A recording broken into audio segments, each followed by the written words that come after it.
Billion கணக்கான ஆண்டுகளுக்கு முன்பு ஒரு மாபெரும் வெடிப்பில் இந்த பிரபஞ்சம் தோன்றியது. ஆரம்பத்தில் விண்வெளியில் ஹைட்ரஜன் மற்றும் ஹீலியம் வாயுக்கள் மட்டுமே நிறைந்திருந்தன.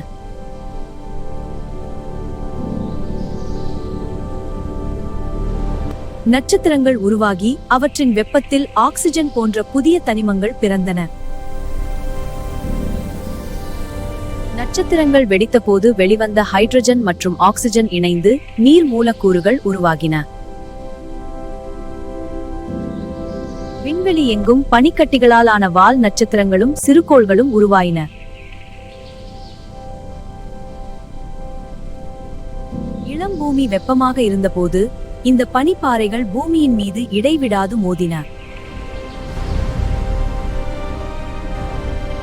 இதனால் உண்டான நீராவியால் மேகங்கள் உருவாகி பல ஆயிரம் ஆண்டுகள் பெருமழை பொழிந்தது.